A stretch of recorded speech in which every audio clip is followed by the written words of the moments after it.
Assalamualaikum warahmatullahi wabarakatuh. Perkenalkan, nama saya Kenny Aditya dengan NIM 23043038. Kali ini saya akan mempresentasikan tugas hukum bisnis dan regulasi tentang KPI Ilitan. Dosen pengampu Ibu Dewi Febriani, SE MSI.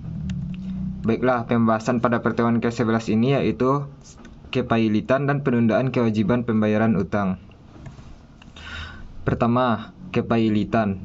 Kepailitan itu suatu proses penyelesaian sengketa bisnis melalui jalur litigasi, yaitu jalur yang melalui pengadilan niaga.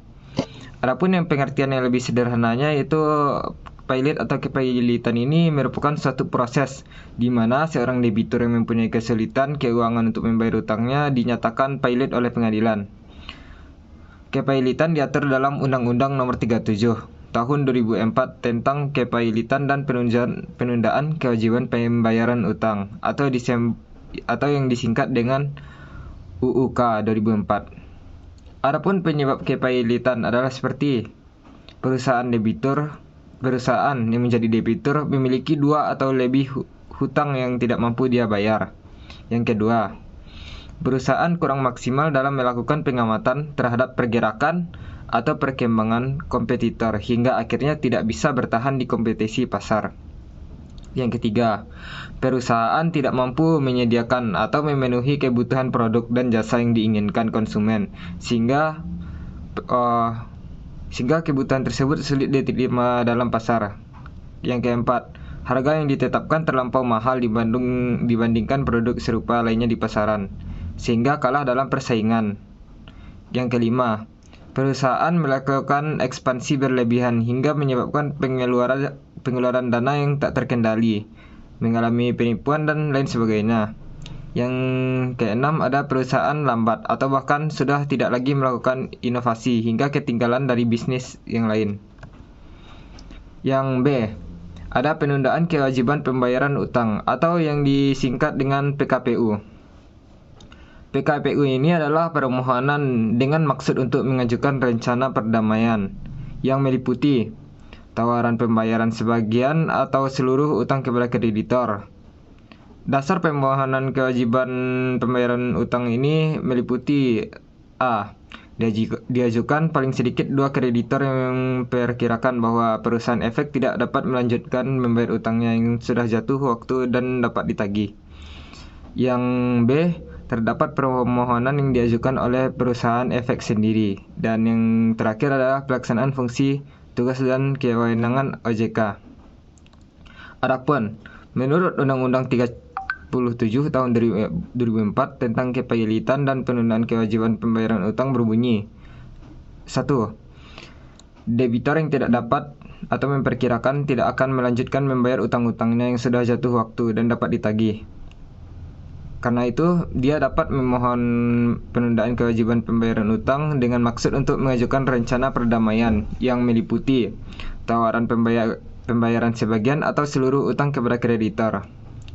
Yang kedua, kreditor yang memperkirakan bahwa debitur tidak dapat melakukan pembayaran utangnya yang sudah jatuh waktu dan dapat ditagih dapat memohon agar kepada debitur diberi penundaan kewajiban pembayaran utang untuk memungkinkan debitur mengajukan rencana perdamaian yang meliputi tawaran pembayaran sebagian atau seluruh utangnya kepada kreditornya. Adapun jenis-jenis PKPU, yaitu PKPU sementara dan PKPU tetap. Adapun pengertian PKPU sementara itu pengadilan harus segera mengabulkan permohonan PKPU paling lambat dalam 3 hari sejak didaftarkan permohonan jika syarat-syarat administrasi telah terpenuhi.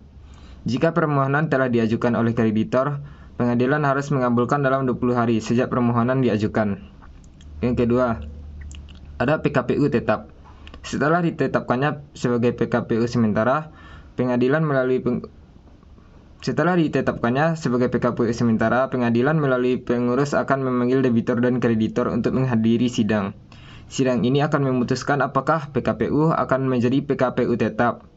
PKPU tetap dapat disetujui jika mendapat persetujuan lebih dari setengah jumlah kreditor konkuren dan kreditor yang piutangnya dijamin.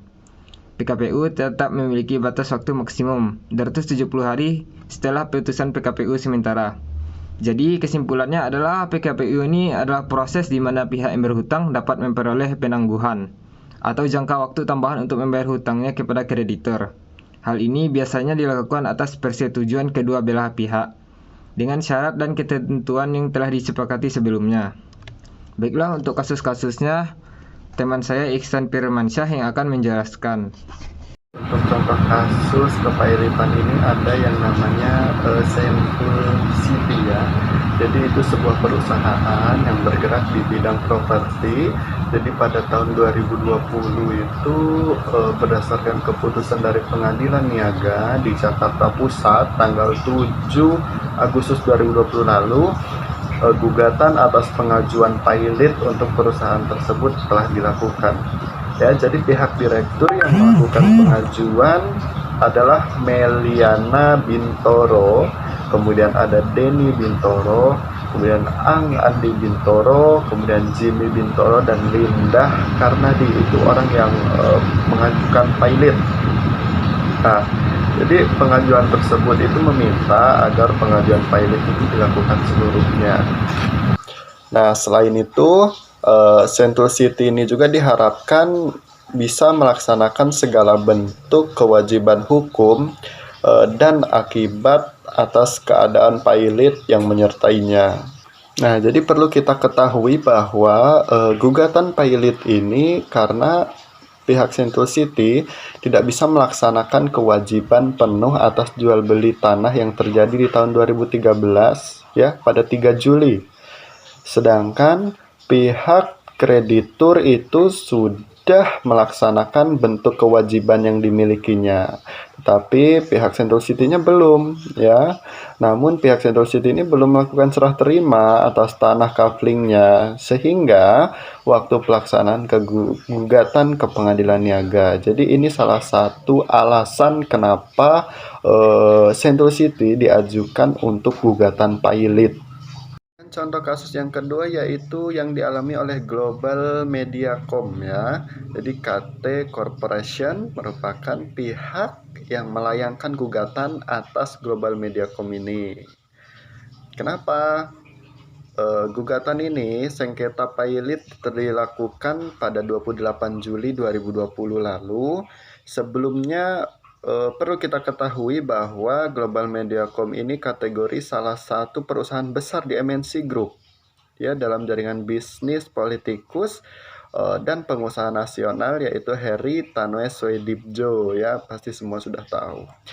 Meskipun pengajuan pilot ditolak oleh Pengadilan Niaga karena kurang bukti ya, jadi atas dasar putusan tersebut pihak KT Corporation harus ganti rugi atas biaya dari pelaksanaan sidang sengketa tersebut. Nah, jadi itu tadi contoh kasus kepailitan ya. Baiklah, sekian materi yang dapat saya dan Iksan Firmansyah dapat sampaikan pada kali ini. Jika ada salah, saya memohon maaf. Assalamualaikum warahmatullahi wabarakatuh.